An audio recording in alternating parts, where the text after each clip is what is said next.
Hey guys, Amanda K. Thornton here, and today's Car Talk is all about the hiring process. We're going to be talking about delegating hiring as well as keeping people past their shelf life. It's an ongoing problem with me and my business that I keep accounts, and I keep people, and I keep influences, I would say. Not really influences, but coaching materials that no longer serve me in my mission. And basically what I have to do is every twice a year. I wouldn't say season or quarter, because it's really twice a year. In the summer just before the summer, and in the fall, I kind of had to do an evaluation and say, okay, what exactly am I concentrating on right now in the next couple months? And this is why goals are so important. Okay, so we'll talk a little bit about that too. So when you are an online business owner, or any business owner at all, you have to hire people to help you maintain the company, right? It's important, it's imperative that you hire the right people for the right position so that they can maintain it without giving you added stress, anxiety, and have you essentially have to fulfill the role for them while they're still getting paid for it. Or even worse, messing up on the tasks that you give them. So I've had a lot of people come in and out of my business over the last 2-3 years, and it was just really my inexperience as a business owner that has worked on the online space that never had online employees as a full-time position, right? I've had contractors before, but never full-time online employees. I've had offline employees that worked online, but never online employees and the totality that they're just only online. It's been really difficult actually, because the employees that I have that are full-time are not even in my time zone, and I can't just get them on a quick call either. Well, now that I switched over to WhatsApp, hold on guys, I'll save you. Now that I switched over to WhatsApp as our messaging platform, we can call each other, so that is helpful. The only problem is now I'm just taking too many calls, because I've got my client calls, I've got my sales team calls, I've got my employees calls, I've got people that I've contracted out that call me at random. So I need to mitigate my time on the phone, because every time I get a phone call, I get distracted, and then I get off of what I'm supposed to be doing, the task at hand, and it takes me out of my vibe. So this is why it's so important to put it on airplane mode while you are in that work mentality. When you know you need to do stuff that needs to get done, even if you have to create yourself a deadline. So with that said, let's talk about employees and the hiring process. So when you hire people online, you've got to basically go through many people, just like you go through many people in a regular job interview. You've got to make sure that they fit, right? The company, the culture, and that you like them. The people that I've hired is a mix. I had a lady that was hiring for me. I had a gentleman that was hiring for me. And then I would work with these people that were supposedly qualified for the position, but really in a sense, they really haven't been any more qualified or unqualified as anybody that never had a position online before. So the two people that I have currently that I'm having the most difficulties with is people that I've hired that never had any experience online. And you could say, well, that's why. The first one I thought had internet experience, but come to find out after they've been with me about 6 months and going up and down and trying just to make the process easier and trying to make the training easier and make sure that they get the training and all that, everything just simpler right on the back end. And I'm just like, well, why aren't we making any consistency, right? Why is it just okay, this week's good, next week it just falls off? The first 2 days, 3 days of the week is good, and then it falls off.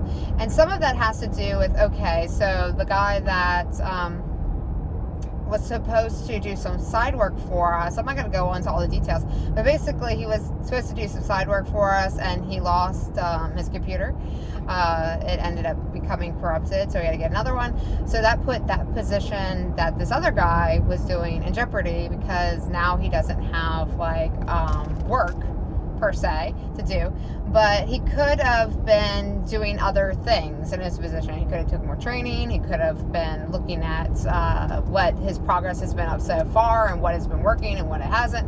So he's better prepared on knowing his industry, knowing what needs to be approved, knowing what's working and what's not, which is imperative to his position, because that's the whole reason he has a position, is to make sure that everything is working and running and doing good. And there's a system that he does every day, clock in, clock out.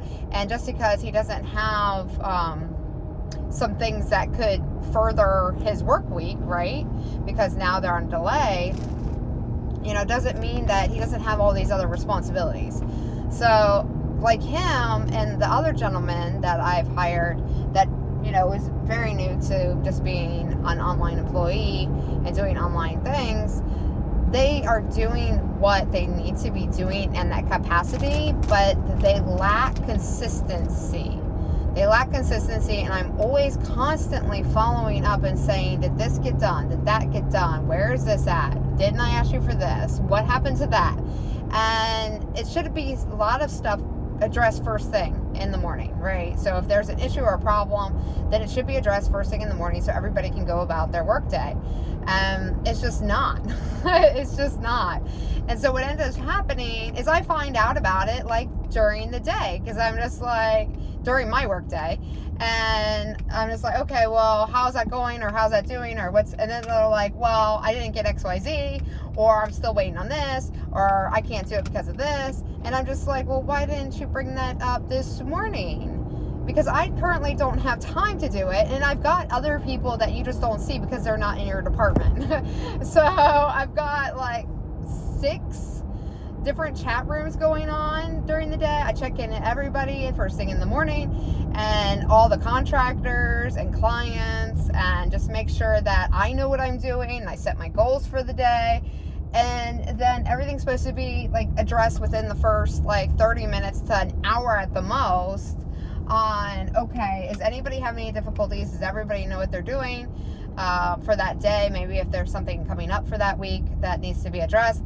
And then I'm finding out that, they're not even completing their basic task. I'm just like, well, why not? It hasn't changed. You know what the goal is. Both of these people, they both know what the goal is. All right. And I'm just like, I'm constantly struggling with consistency with these two people. So I see it really clearly now, because now I have some subcontractors that constantly following up with me during the day, every single day. Throughout the day, yes, which I tell them, hey, listen, I can't do it right now because I'm literally working. Like, I can't do it right now, or I have to turn off my phone and then get back to them later. But I'm just like, guys, I'm working too. It's like, you might not see it because my content comes out and you see me like out and about and doing fun things and like interacting and having meetings, and it's all uplifting. Yes, of course it is, because we're content driven company, right? Of course it is. And it doesn't mean that all that content was from that day. All right. So that makes a huge difference. So I wanted to give you some real world story here, because that's the whole point of this channel. But I also wanted to put out there, that when you are hiring, since I've been doing this for about 3 years now on like having a fully online team, I've been an online entrepreneur with my own business with contractors since the early 2000s. But I did retire for like 12 to 14 years. I lose count, for a long time. Since I raised my kids, I homeschooled them. They're still homeschooled now. I still have them at home. But it is very imperative that you know the position you're hiring for, which was my lack of knowledge when I first started hiring. I had an idea of what needed to be done, or the tasks that needed to be done, and I wasn't asking for much.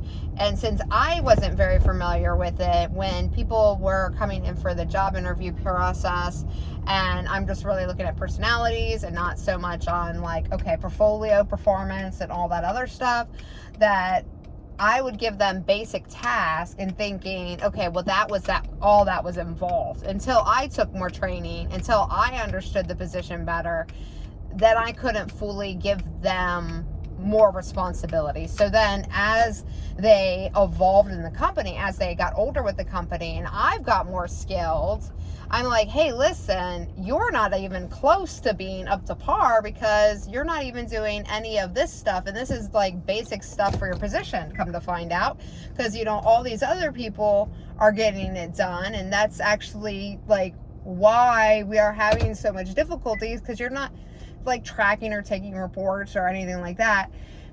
And, you know, a lot of people I let go this last couple of years, this last year and a half or so, or they left on their own accord, is because they knew they didn't fulfill the task to the best of their ability. And so what actually happened is it's a mixture between, you know, me saying, hey, listen, where's this, and they just up and leave, to saying, hey, you're not fulfilling this position, I'm going to move you into this other position, and then they end up leaving because they don't want to like do a different position. So essentially I never had to fire anybody. They just basically all leave because they're just not a good fit, right? At the end of the day, they're not even getting to the stuff that I know I can do within a few hours. So like for these two positions I have these two people doing, I literally can like notch out like 2-3 hours in my evenings. Yes, it's my free time, but I would get it built up so much more and so much faster, which basically was where we need now, because now we're playing catch up. That it's just, it hinders the whole growth of the business, because now I can't concentrate on what really needs to go into our marketing, what needs to go into our PR, what needs to go into our next big projects. We're going to be doing events this year. We've got some webinars scheduled for tomorrow I need to work on, but I can't concentrate on that because I can't even rely on my employees to do their job if I have the wrong employees, right? And so luckily I have a team of 9. 2 employees, like I said, are really my hindrance right now. And it's not my hindrance, it's the business growth hindrance, because as a business owner I need to accept that I am in charge. I'm chief operating officer, and I'm also the executive officer, meaning that I have to make all the financial decisions, I have to make all the decisions on hiring, I have to do everything right now. And I gotta just say, you know, it's not about liking somebody, it's not about being nice to somebody, it's really about that, you know, the business is not benefiting from this at all. Like, it isn't. And to negate the hindrance, because if it's not growing, it's going south, right? And I can clearly see this in the reports. Some accounts are growing, some accounts aren't. And we should really be focusing on the ones that are. But see, this is where it comes in that these people need to be telling me, you know, this is working, we should be concentrating more on this. This isn't working, we need to concentrate less on this. And so I am just doing my thing every day still and looking out, okay, what's next? But 90% of the stuff that we're doing, we shouldn't even be doing. You know what I'm saying? And the 10% we really need to be focusing on. But I need these people doing the reports, keeping an eye on it every day, because that is their full-time position, right? And literally it only takes about 10 seconds to pull up the reports, because they're all automated. Nobody has to like actually physically write them out. The only ones that have to physically write them out is there is some tracking that they have to write out themselves, just to dictate what they've done for that day and what's got accomplished. But, you know, like I said, with these two people, they're not even doing the basics. So I just got to come to terms with it, that I'm just going to say, hey guys, you know, it's been great, it's been fun, but we are seeing no progress in these areas of the business, and I don't have another position for you at this time. So, you know, we are just going to phase it out. So this will be your last week, and I wish you luck, I wish you well, and, you know, you're going to have to find another position, which I hate doing. But again, this is why I'm shooting these videos for you guys, so you really understand the growth of a business and what it takes to be an entrepreneur, because right now we are losing money. Because I cannot give them more responsibility. I cannot hire more people because I am so focused now on just fixing what's going on in these two departments, where I wouldn't have this problem if I had the right people. All right, so learn from my mistakes, guys. Much love. My name is Amanda Kate Thornton, and I'll talk to you soon. Talk to you soon. Sometimes I talk too fast that my words just don't make sense. All right, take care.